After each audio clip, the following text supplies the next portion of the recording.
My sister hit a man with my SUV, then my parents told me, "You have less to lose." At 2:14 on a freezing Saturday morning, my younger sister stood inside my condo holding the keys to my SUV and asked me to confess to something she had done. The passenger side headlight was shattered. A long gray scrape cut across the bumper, and there was a dark red streak near the edge of the hood that I refused to identify in my own mind.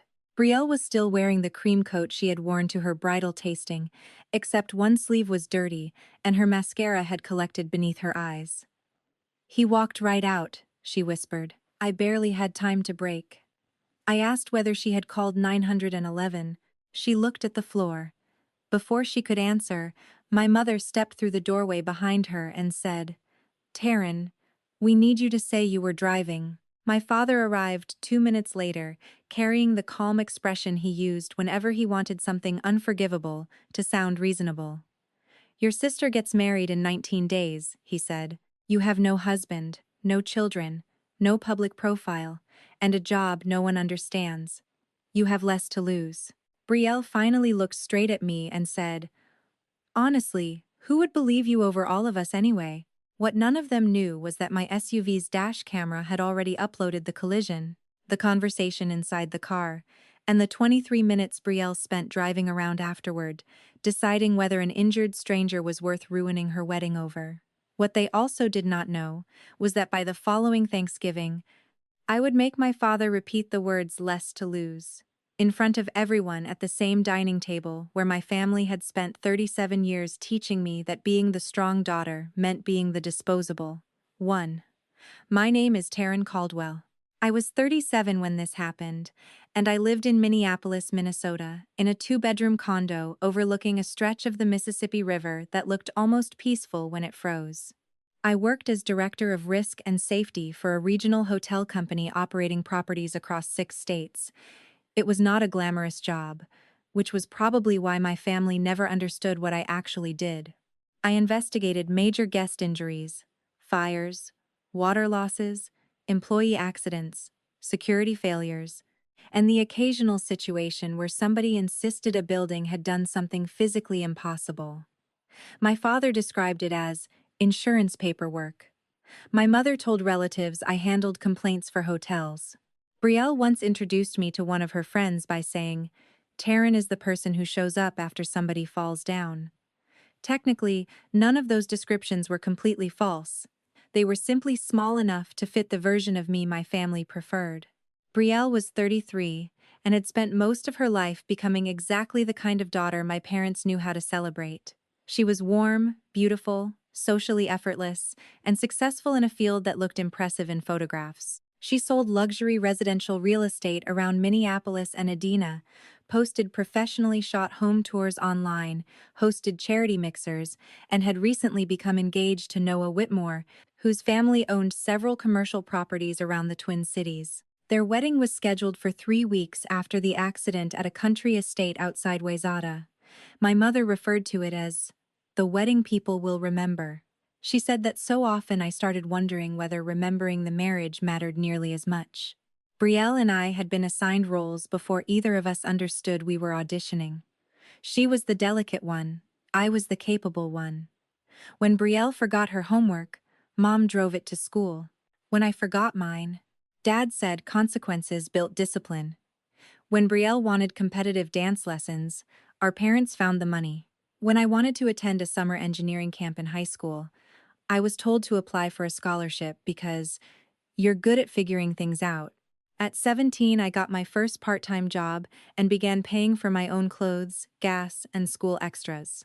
My parents praised my independence so enthusiastically that it took me years to understand independence had become their favorite excuse not to provide anything. Brielle received help because she needed it. I received less because I could survive without it. That distinction shaped everything. When I graduated college, my parents attended but left the dinner early because Brielle had a dance company fundraiser. When I was promoted to regional safety manager at 29, Dad said, "Good, stability suits you." The same month, Brielle received a local real estate award. Mom hosted a catered brunch for 30 people. If I mention the difference, I was jealous. If I stopped mentioning it, everyone called me mature. The strange thing was that I loved Brielle. For years, I blamed our parents more than I blamed her, because favoritism starts with adults. She did not design the system when we were children. She simply learned that tears, charm, and crisis produced attention. I learned that competence produced expectations. By adulthood, both roles had hardened. Brielle called me whenever a contract confused her, her car made a strange noise, a tenant dispute got uncomfortable, or our parents needed something nobody wanted to organize. She called me the emergency sister. I laughed because being needed felt dangerously close to being valued. That was my contribution to the pattern. I kept answering. 3 years before the accident, Brielle damaged a rental car during a girls' weekend in Chicago. She had let someone drive who was not listed on the agreement and panicked about what our father would say. She called me before calling the rental company. I paid part of the damage bill and helped her clean up the paperwork. "You saved me," she told me. I remember how good that felt. I should have understood that every rescue teaches something. Sometimes it teaches gratitude. Sometimes it teaches the rescued person where to return when consequences arrive. The 19 days before Brielle's wedding were already tense before the accident. My mother, Denise, had essentially become unpaid wedding command staff. My father, Warren, treated Noah's family connections like a merger. He had retired from corporate banking but still loved introductions, social hierarchies, and phrases like long-term relationships. The wedding guest list included developers, attorneys, hospital executives, nonprofit board members, and people Mom described almost exclusively by the clubs they belonged to. I was a bridesmaid technically, but I had been left out of most planning decisions because Brielle said my questions about budgets and logistics killed the vibe. I did not care. I liked Noah. He was thoughtful, calmer than Brielle, and seemed genuinely uncomfortable whenever my mother treated his family like a social ladder. The night of the accident, Brielle had attended a final menu tasting followed by drinks with bridesmaids and vendors downtown. Her Mercedes was at the dealership for a sensor problem, so she asked to borrow my SUV. "Just one night," she said. "I'll bring it back before breakfast."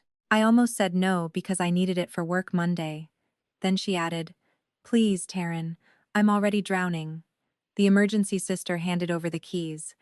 At 2:14 a.m., she returned them. I stood in my entryway wearing sweatpants and an old University of Minnesota sweatshirt, while my mother began manufacturing an alternative version of the night before I had even seen the damage myself. "You were driving home from work," she said. "It was icy. Visibility was terrible. Stop. You panicked because you thought you hit a construction barrier. Mom, then when you saw the damage this morning, you called us. It is 2 in the morning. Fine, tonight," my father said. "The exact timing can be cleaned up." Cleaned up. A man might be bleeding somewhere and Dad was discussing chronology like an ugly spreadsheet. I looked at Brielle. "Where is he?" "I don't know." "Was he conscious?" "He moved." "Did you stop?" "For a second." "Did you get out?" "No." "Did you call anyone?" She looked toward Dad. That answer was enough. "Why?" I asked. Brielle started crying. "Because my wedding is in 19 days. I stared at her. A human being was in the street. "I know. Apparently not enough." Mom stepped between us. "She made a mistake. A mistake was hitting him. Leaving was a decision." Taryn, she was scared. So was the man she left behind. Dad lowered his voice. "We do not know his condition. We do know what happens if Brielle is arrested or publicly identified right now. Noah's family will panic. The wedding could collapse. Her brokerage could suspend her. Every rival agent in the city will use it. And what happens if I say I was driving?" Dad barely hesitated. "You deal with the insurance and whatever citation comes. We will pay every expense." "What if he is seriously injured?" "Then we handle that too." "We?" I asked. "Or me?" He looked irritated. "Why do you always turn family problems into moral tests?" "Because this one involves asking me to take responsibility for leaving a person injured in the road." Mom said, "No one is asking you to go to prison." You don't know what you're asking because none of you bothered to find out whether he lived. Brielle wiped her eyes. He was moving. Stop saying that like movement is medical clearance. She suddenly became angry. Fine. What do you want me to do, Taryn? Throw away my wedding? My career? Everything Noah and I have built because one stranger stepped into the road? That sentence changed the room. Even Dad looked uncomfortable. I asked, if the stranger were Dad, would you still call him one stranger? She looked away. My mother grabbed my wrist. Please. She needs her sister. I pulled my hand free. She needs an ambulance to have been called an hour ago. Dad said, we need your answer. No, Mom blinked. Brielle stared at me. Dad asked again as if I had misunderstood the question. No, I repeated. I will not say I was driving. Brielle's face hardened. Then I'll say you were. I genuinely thought I had misheard. What? The SUV is yours. You live alone. You were home. If we all say you took it after the tasting. What happens? Mom whispered her name, but not because the idea offended her. She was afraid Brielle had said it too early. That distinction mattered. Dad looked at me with an expression I will never forget. Assessment. He was calculating whether the lie could work. Taryn, he said carefully, nobody wants that. But you need to understand how this looks. Brielle was at a public event. Dozens of people saw her. You have no comparable alibi unless your building records show otherwise. Dad. I'm explaining risk. You're evaluating whether framing me is practical. I am trying to protect both daughters. I laughed. By choosing which one can absorb the damage. He rubbed his forehead. You have more flexibility. What does that mean? Mom answered. You have no children depending on you. You don't have a wedding in 19 days. You work behind the scenes. Brielle has a public career. I felt something inside me become strangely calm. So my life is cheaper. Don't twist my words. Then say better ones. Nobody did. My phone vibrated on the console table. I glanced down. A notification from the dashcam app read, Impact event uploaded. 1:36 a.m. The camera had been installed the year before after one of our hotel executives was falsely blamed for a parking lot collision. I had chosen a model with front, rear, GPS, and interior audio because I spent long hours driving for work and had learned that memory becomes unreliable as soon as money or fear enters a room. Brielle did not know about the interior audio because I had never had a reason to discuss it. I did not open the footage. I simply locked the event in cloud storage and turned my phone over. Then I watched my family continue. Dad made everyone sit in my living room. He began assigning a timeline. Mom was supposed to call the wedding planner and say Brielle had developed a stomach virus if anyone asked why she disappeared for a few hours. Brielle was told to delete no messages yet because deleting looks guilty, which told me Dad had already moved from panic into strategy. He suggested I call my insurance company first thing in the morning and report that I had discovered damage but could not explain exactly how it happened. That creates ambiguity, he said. Ambiguity helps. Who taught you that? I asked. 30 years in finance. Apparently ethics wasn't part of onboarding. His face tightened. Brielle paced near my windows, scrolling social media. There's nothing posted. What are you looking for? Local crime pages. Scanner stuff. You mean whether somebody found him? Obviously. But her tone said she was looking for exposure, not a human being. At 3:07, Mom's phone rang. Her face changed halfway through the call. Where? She asked. How clear? She turned toward us when she hung up. A bridesmaid's boyfriend had seen a neighborhood post about a pedestrian struck near Hennepin Avenue. Someone's doorbell camera captured a dark SUV leaving. The victim was alive and had been taken to Hennepin County Medical Center. Relief washed through me. Brielle sat down hard. Alive? Yes, Mom said. Then Brielle whispered, Thank God. For 1 second she sounded like my sister again. Then she asked, Can he identify the car? The humanity disappeared almost immediately. Dad said, Taryn should report the damage now. I stared at him. No. Doing it before police contact you looks responsible. I was not driving. We know. Then why would I report myself? Because registration leads here eventually. Let it. Dad looked at Brielle. She looked back. Something silent passed between them. Then Brielle said, I wasn't alone. Mom closed her eyes. What? Caleb was with me. Caleb Stanton was her marketing consultant, married, 42, and one of the people coordinating sponsorship arrangements around several charity events where Brielle had built her public profile. Why was Caleb in the car at 1:30 in the morning? I asked. He was making sure I got home. You told us you drove straight here. I dropped him first. Where? Downtown. Before or after hitting the man? She hesitated. Dad said, that detail doesn't matter right now. It matters to me, Brielle snapped. Why? So you can add an affair to your list? Is there an affair? No, too fast, Mom said. Stop interrogating her. I'm trying to understand why everybody expects me to replace myself with her inside this story. Around 4, Caleb arrived. He looked terrible. There was a bruise near his temple, and his coat was missing one button. He immediately asked whether the victim was alive. That was more concern than anyone except me had shown. Dad moved him into the kitchen. I followed. I was in the passenger seat, Caleb said. Brielle glared at him. We established that. You were looking at your phone before it happened.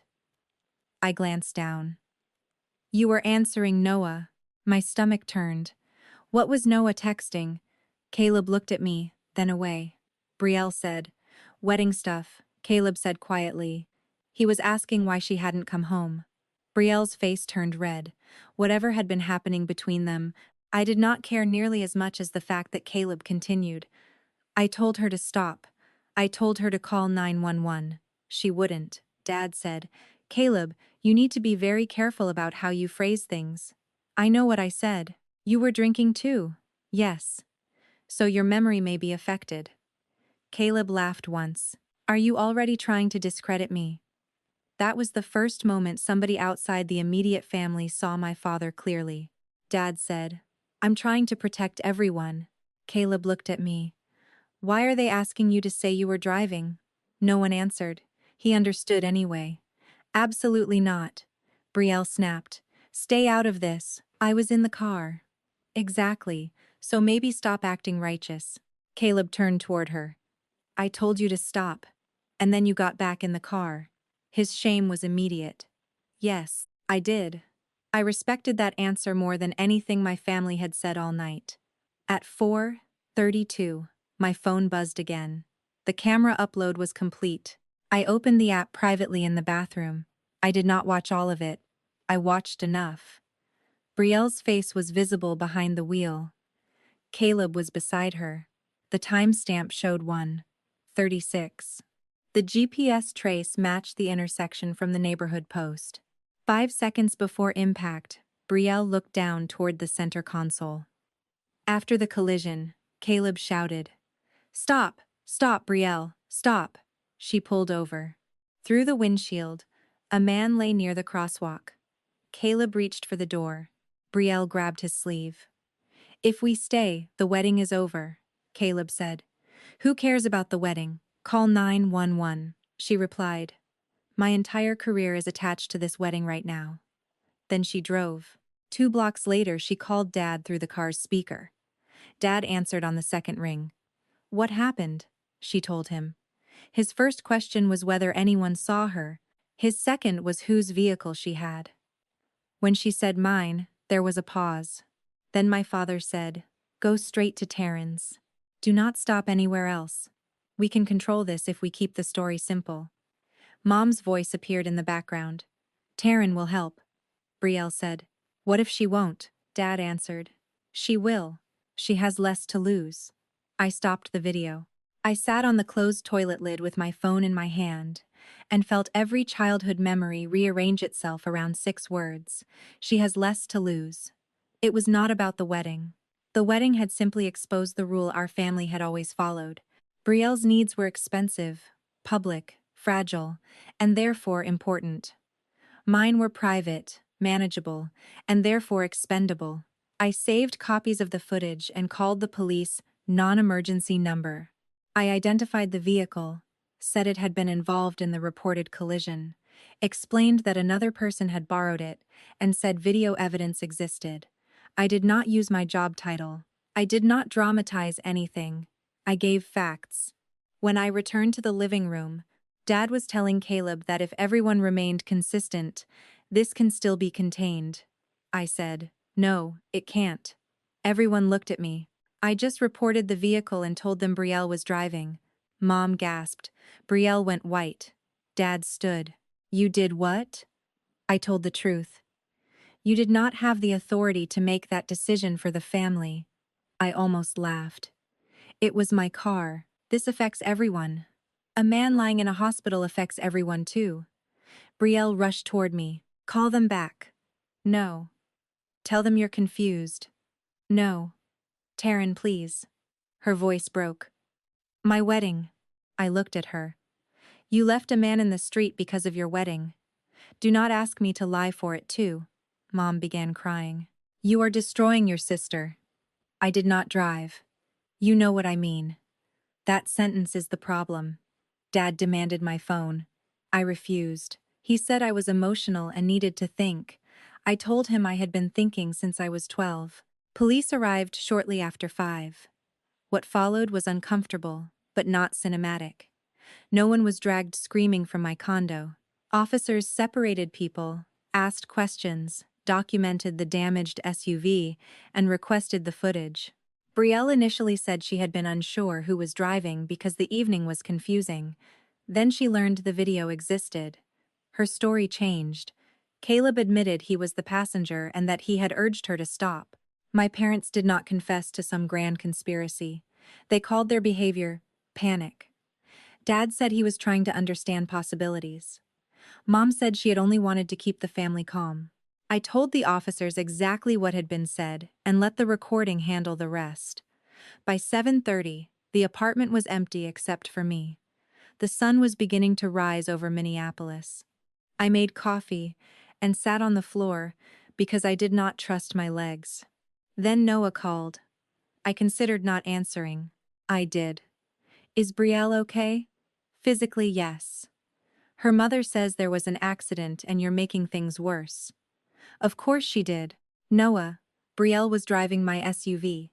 She hit a pedestrian and left. There is video." Silence. "Did she call you before it happened?" I asked. His breathing changed. "Yes." "Why?" "Because I asked where she was. She told me she was with bridesmaids. She was with Caleb Stanton." Another silence. "I'm sorry. Is she having an affair?" "I don't know." "Do you think she is?" "I think you should ask her." "Taryn." I closed my eyes. "There are things on the dashcam you need to hear from her. Not me." The wedding was postponed that afternoon. My mother called the decision temporary. Noah called it necessary. Brielle's brokerage placed her on leave once the collision became public. She had not been convicted of anything yet, but videos from nearby cameras began circulating online, and her name eventually surfaced. My family's first public instinct was exactly what I expected. Mom posted a photograph from an old Christmas, showing all 4 of us smiling beneath the caption, "Families are tested most when outsiders rush to judgment. We stand together." She did not ask whether I stood with them. I commented nothing. 20 minutes later, she texted privately, "Please like the post so people know you support Brielle." I replied, "Delete my picture." She said, "Don't be petty." I asked again. She removed the photograph but kept the caption. Dad called me that evening and said the family needed one consistent message. "There is no family message," I told him. "There are facts. You always have to sound like a report. Facts are useful when people keep changing stories. You think because you work in risk management you understand everything. No. I understand enough to know I'm not confessing to a crime I didn't commit. No one is asking you anymore, because the camera removed the option." He hung up. Over the next 2 weeks, something happened that hurt almost more than the accident itself. Relatives began contacting me with versions of the story my parents had supplied. Aunt Susan asked why I had turned in my sister, before giving the family time to handle it privately. A cousin said Mom told everyone I had always resented Brielle's engagement. Another relative suggested I was using the accident to embarrass the sister who had always been more successful socially. I stopped correcting every person. I sent one response. Brielle was driving my vehicle when a pedestrian was struck. She left the scene. I was asked to identify myself as the driver. Video exists. I will not discuss the injured man publicly. That was enough. Some people apologized. Some disappeared. Both outcomes were useful. The injured man was named Luis Mendoza. He was 60, a maintenance technician at an apartment complex who had stayed late because a heating system failed during a cold snap. He had been walking toward a bus stop when Brielle hit him. He suffered a fractured leg, 3 broken ribs, and a concussion. He survived. I learned those details only through the official insurance process and kept them private. I wrote a short letter to his family, through the appropriate channel, saying I was deeply sorry that my vehicle had been involved, and that I hoped his recovery went well. I did not ask them to forgive me because I had not been the driver, and I did not ask them to forgive Brielle because that was not mine to request. I simply needed the people most harmed to exist in my mind as more than evidence in a family argument. Brielle called me repeatedly during those first weeks. I answered once. "Why did you let Noah hear about Caleb?" she demanded. "I didn't tell him you were having an affair. You implied it. You lied about where you were. That is between me and Noah." "Exactly. The accident was not." She started crying. "He canceled the venue. I'm sorry." "No, you're not. I'm sorry your wedding is collapsing. I'm not sorry I refused to carry the reason. You always hated that I had things you didn't." The line was so familiar I almost smiled. Like what? A relationship, a public life, parents who understand me. You think I wanted that version of understanding? At least they showed up for me. There was the first honest thing she had said. I stayed quiet. Brielle continued. "You got to leave. You went to Minneapolis. You built your little career and stopped caring what they thought." I stayed here. Every decision became Mom's project and Dad's strategy. Every boyfriend was evaluated. Every job was discussed. Every photo mattered. You got freedom. For a moment, I heard my sister instead of the golden child. "Then why did you help them sacrifice me?" I asked. She began crying harder. "Because for once I wanted something not to fall apart. So you chose me to fall apart instead." Silence. That ended the call. 3 months passed. Winter became spring. The legal process moved slowly in the background, but my life did not revolve around it. Brielle's wedding never happened. Noah ended the engagement after learning enough about the accident, Caleb, and the conversations afterward to conclude that he no longer trusted her. She lost several real estate listings and eventually changed firms. My father called that a punishment completely out of proportion to one terrible night. I reminded him the night included leaving an injured man, planning a lie, and trying to identify me as the driver. "You love listing things," he said. I answered, "You love shortening them." Mom joined 2 different social media groups about adult-child estrangement and began reposting quotes about daughters who weaponize boundaries. She never tagged me, but relatives sent screenshots as if I was supposed to defend myself against pastel backgrounds. I blocked the posts. I also started therapy. Not because I believed my family was right about me, but because refusing their lie did not automatically erase the 37 years that made me feel guilty for refusing. My therapist asked me when I first learned that I was easier to disappoint than Brielle. I answered immediately, age 9.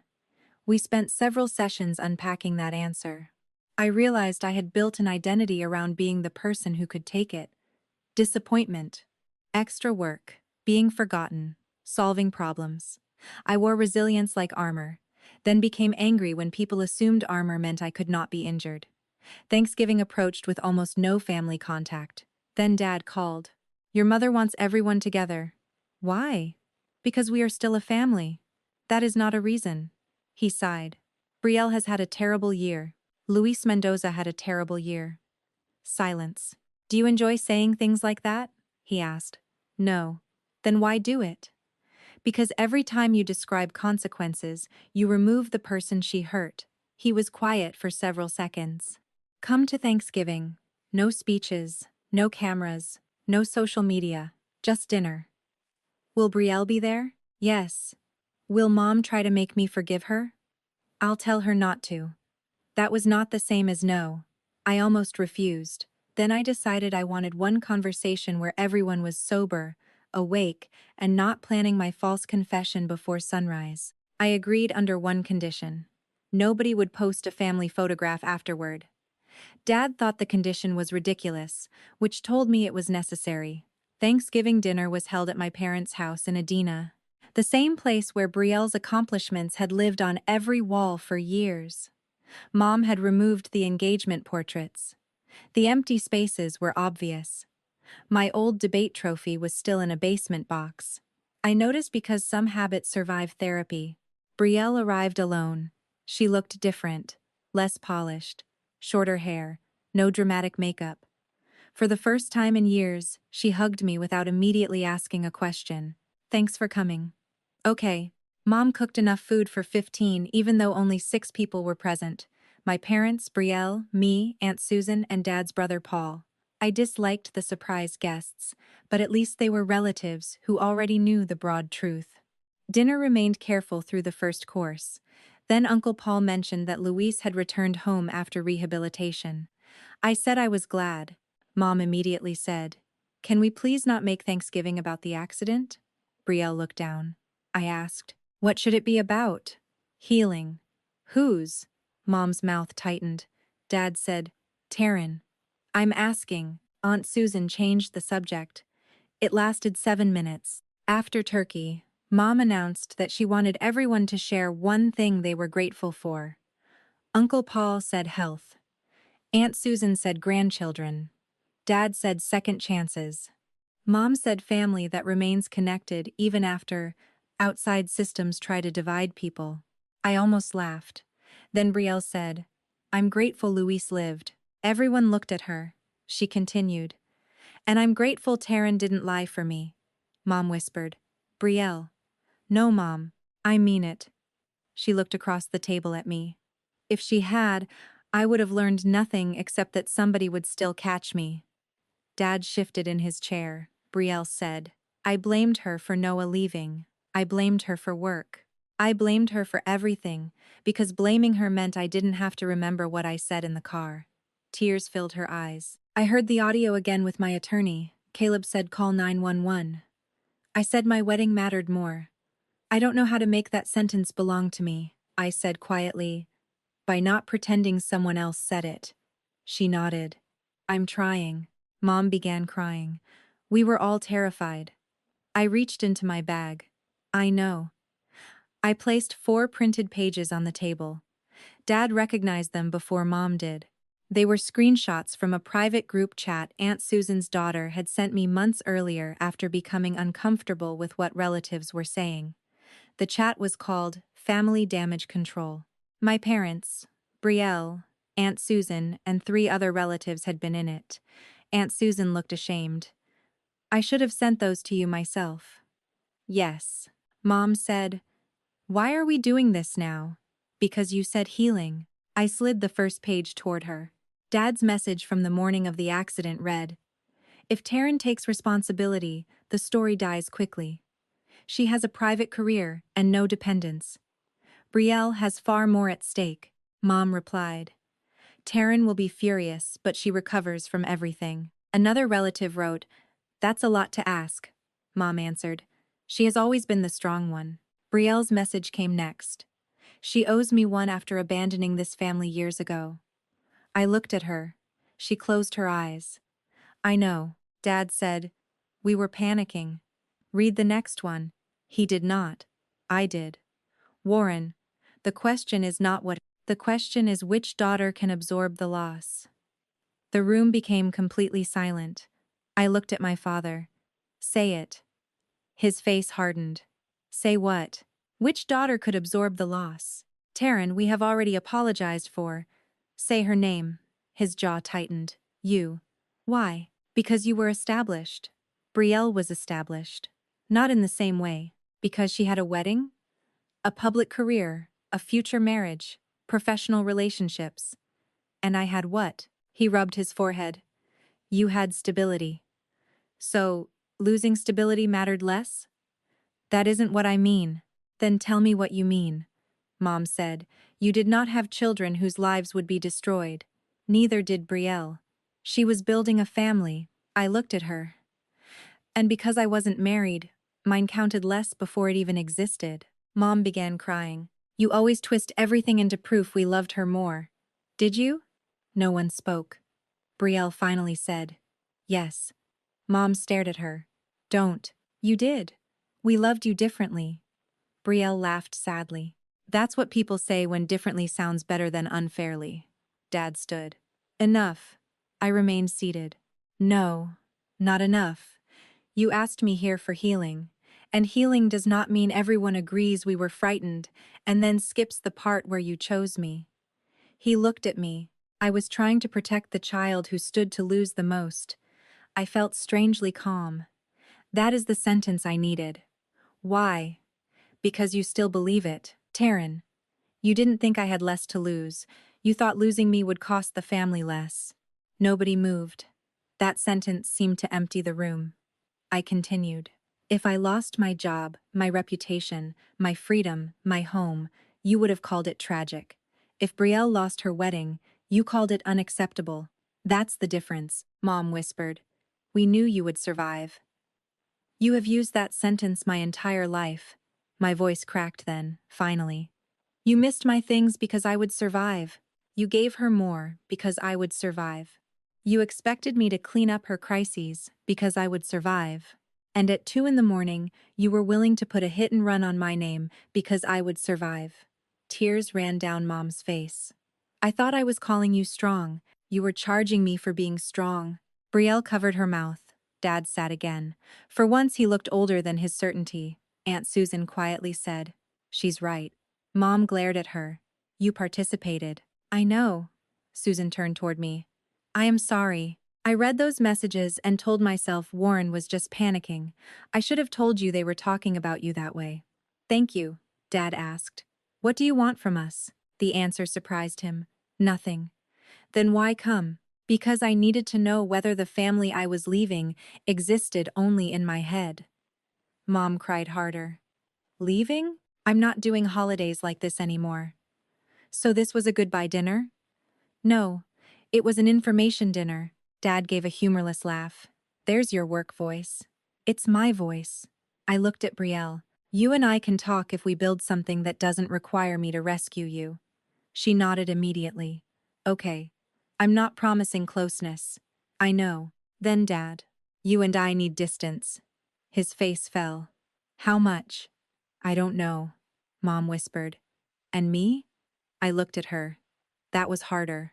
You need to stop telling relatives. I am punishing you because I'm unmarried and bitter. I never said bitter. Aunt Susan looked at her. Mom closed her eyes. Fine. You need to stop posting about estranged daughters while refusing to name what happened.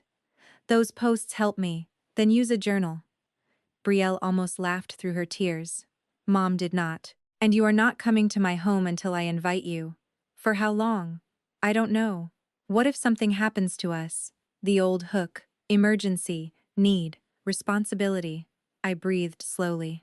Then call emergency services before you call me. Mom stared as if I had slapped her. That's cruel. No. It's what we should have done for Luis. I stood. Brielle stood too. Can I walk you out? We stepped onto the front porch. Snow had begun falling lightly. For a minute, neither of us spoke.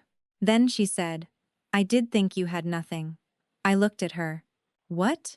Not literally. I knew you had your career and condo and friends, but Mom and Dad always talked about you like your life was unfinished because you weren't married. I absorbed that. Okay. And I resented you. For what? Leaving. Her eyes filled. You got away from all of this. I stayed and became whatever they applauded. Every award made Mom expect another. Every relationship became Dad's strategy. Then I met Noah, and the wedding became this enormous proof that everything they invested in me was paying off. She wiped her cheek. When I hit Luis, my first thought was not that I hurt a man, it was that I had ruined the thing everyone built me to become. I listened. That explains panic, I said. It does not explain trying to give me the consequences. I know, do you? I'm learning. She looked toward the house. I think they favored me and still damaged me. Both can be true. And I damaged you. Yes. She nodded. No argument. That was the beginning of whatever relationship we have now. Not forgiveness, not redemption, a beginning.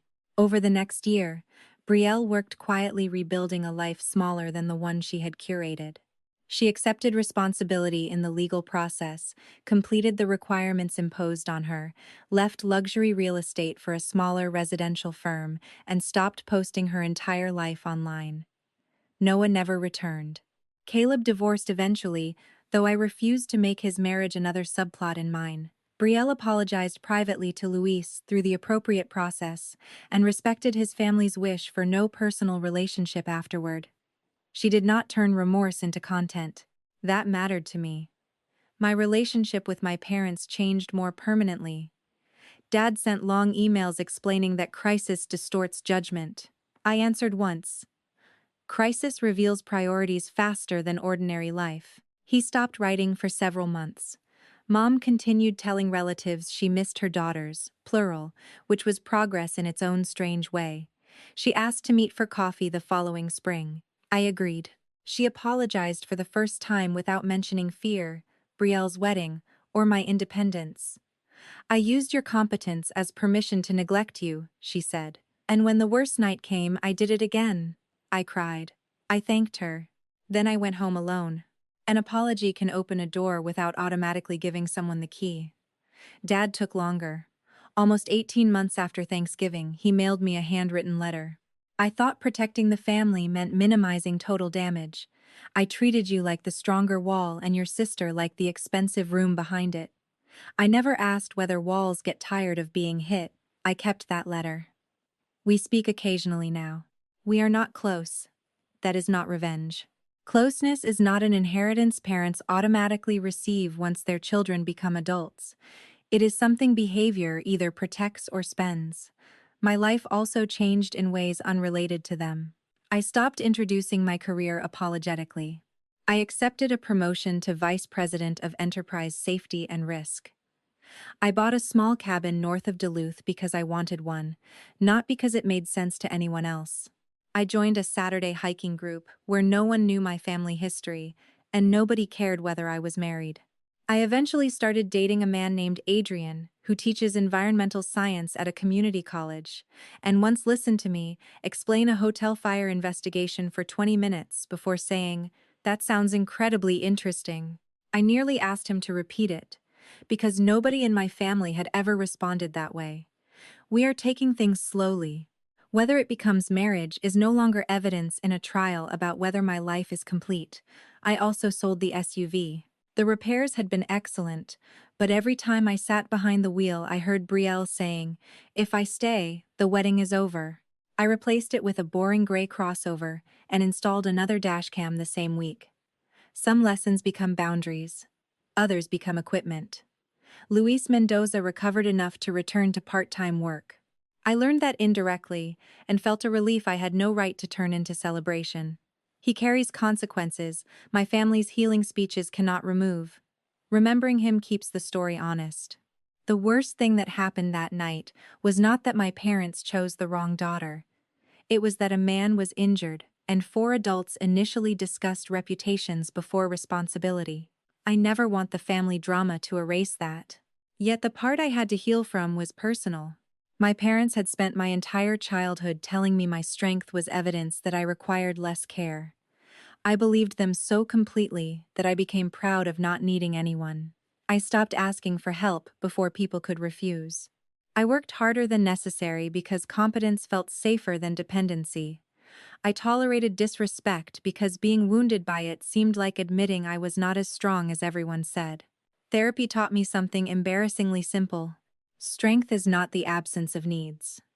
It is the ability to acknowledge needs without handing them to people who weaponize them. My family's favoritism hurt Brielle by teaching her that consequences were negotiable if enough people loved her. It hurt me by teaching me that consequences were mine to absorb because I could. Neither lesson was love. Real love is not equal outcomes every day. People genuinely need different things. But different needs cannot become permanent moral rankings, where one child's future is protected and another child's future is treated like spare material. That was our family. Brielle was the investment. I was the insurance policy. When the investment was threatened, they tried to cash me in. They called it protection. They called it panic. They called it family. I call it the night I finally understood my own value. Not because my career was important. Not because I owned property. Not because the dashcam proved the truth. Those things made refusing easier, but they did not make my refusal valid. Even if I had been unemployed, broke, single, unknown, and living in a studio apartment, my life still would not have been cheaper than my sister's wedding. That was the belief I had been missing. Self-worth is not a list of accomplishments you present to people who underestimate you. It is knowing they do not get to set the exchange rate in the first place. My parents thought I had less to lose because my life did not look like Brielle's. I eventually understood something they did not. Peace, dignity, freedom, trust, reputation, and conscience are not lesser assets simply because they cannot be photographed at a country club wedding. Sometimes they are the only things worth protecting. And when the people who call themselves family ask you to surrender those things so the favorite child can keep a prettier future, the loving answer may be no. Not a screaming no. Not a revenge plan. Just a boundary strong enough to let consequences reach the person who created them. So tell me honestly, if your golden child sister hit a man with your SUV, drove away, and your parents asked you to take the blame because you were single, private, and supposedly had less to lose, then you discovered they were willing to back her lie and sacrifice your future to save her wedding and reputation, would a sincere apology, years later, ever be enough for you to let them fully back into your life, or would that night permanently change what the word family is allowed to mean?